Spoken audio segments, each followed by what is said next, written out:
Hello everyone. In today's presentation, we will learn about a very popular and widely used editing software in Linux, which is VIM.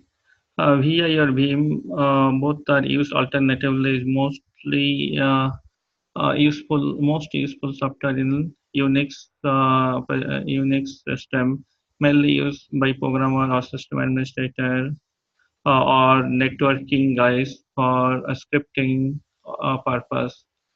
Vim is very lightweight, very powerful tool, can handle huge file easily, and has inbuilt a powerful search mechanism, which is very useful for programmer or system administrator. To start with, first we will see about the Vim software. Most of the time, this will be already installed in the Linux operating system. If it is not, you can install the latest version of Vim from open the internet. You can search Vim in Google, and from this site you can download. In my software, I have Vim version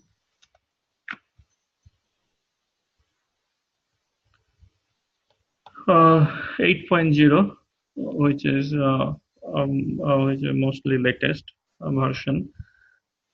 This will be installed in user bin Vim folder. So and even we have the VI similar software, which also will point to same version VI Improve 8.0. Now we'll see how to use the Vim. Commonly, to open a file, just use the file name after VI to open any file. Like if I want to open this test1.c file, just I need to type VI or Vim test to open that file. There are a few more useful options are there in Vim, which many times are very useful for programmer like uh, a T option. So hyphen T option. This is used for to open a tag file. If you have a tag file of your symbol in your programming source code, you can open that tag file with the Vim, and then easily you can navigate to different symbol of this program of your program. You can use -D option to see the diff of different version of a file.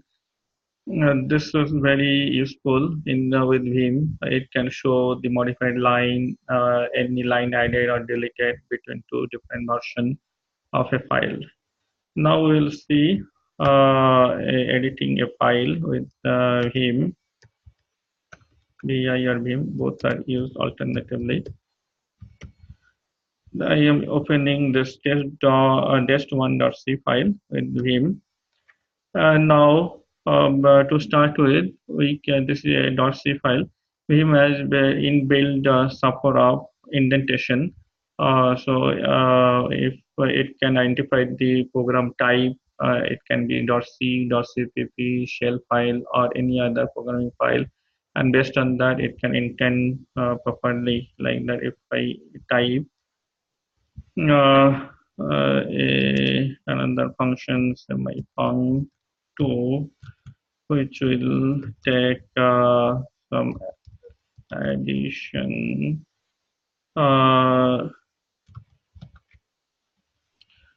It has already it has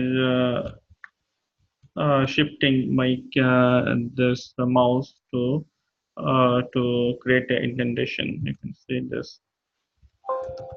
Now, many times we may not need that much indentation. This is called tab. So we can set the tab width and we can convert the tab.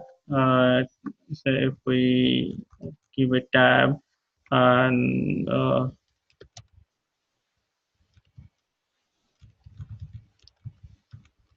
now you can see it is a tab, but sometimes we want to convert the tab to a white space.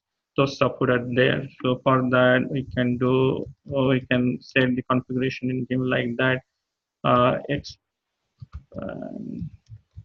expand tab, so it will be expanded to white space, and read tab, we can set our tab space, tab stop or tab width as 4.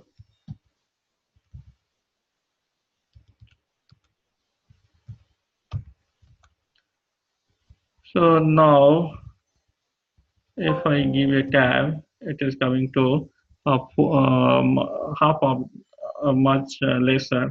This is 4 white space. I can show you. I set another number, num2 and 7, and I want to add that num1 plus num2 plus addition. Now if we check tab, so we can see it is no more tab. We, this also converted to white space now. So this are useful with Vim. Now after that,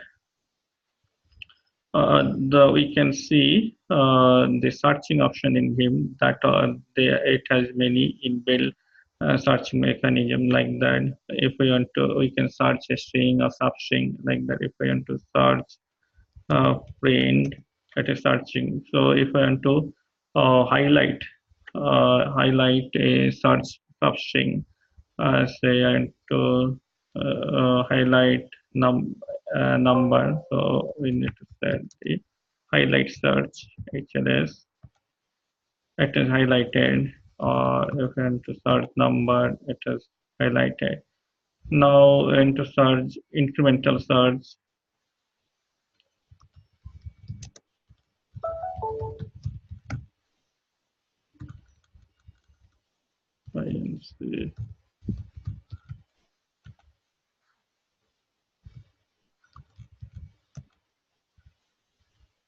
So it will highlight the incremental way of searching.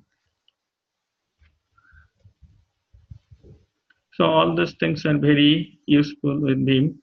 And this one more option is there in Vim, all this basic default configuration, if you want to set by default, that we can do in the Vim configuration file.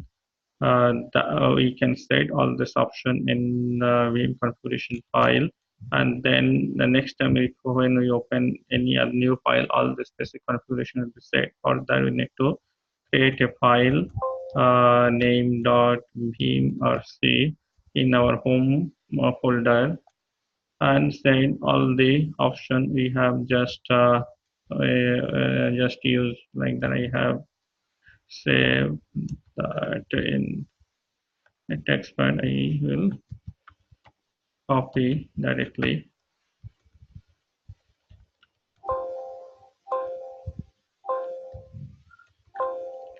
So when I copy this, I save this in .vimrc file. Now, next time when we open our file and if we create any other function,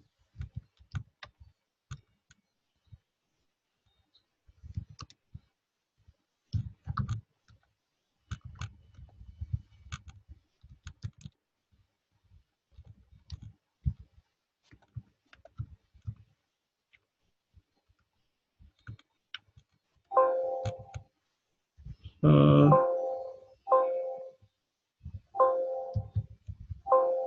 so if you see, This automatically tab with this 4, and it is converted into white space.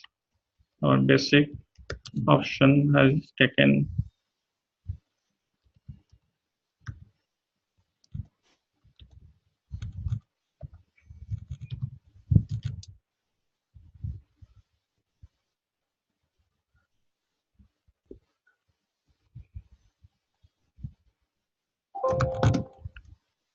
So all are white space.